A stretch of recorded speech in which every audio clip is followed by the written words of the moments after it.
Supreme Court today has given a huge relief to many chartered accountancy aspirants, and they've suggested to the Institute of Chartered Accountants of India to consider the students who are unable to appear for the exam as a result of the COVID situation be considered an opt-out case even if they don't choose the same. Meenakshi joins us for more to explain what this really means. Meenakshi, obviously, as a result of COVID, the academic session, the number of exam schedules have gone for a complete toss. CA students have also been deeply affected by this. Just tell us what the court said today and the bearing that it has on their exam schedule. Well, that's right, Aarti. We have seen just recently the Supreme Court come to the aid of students as far as ICSE and CBSE was concerned. And yet again, on several occasions, we are seeing the doors of the Supreme Court being knocked for urgent reprieve.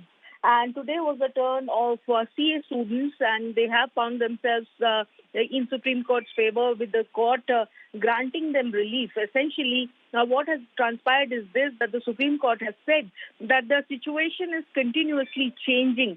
Even if a candidate has not chosen opt-out option, if they suddenly come under a containment zone, what will you do? You should treat candidates who don't appear as opt-out cases, unquote.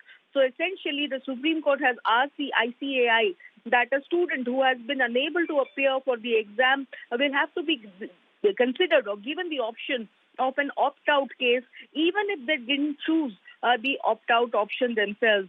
So, court is of the opinion that whatever notification the body, the ICAI comes out with, this bit has to be clarified by way of a MHA issued advisory.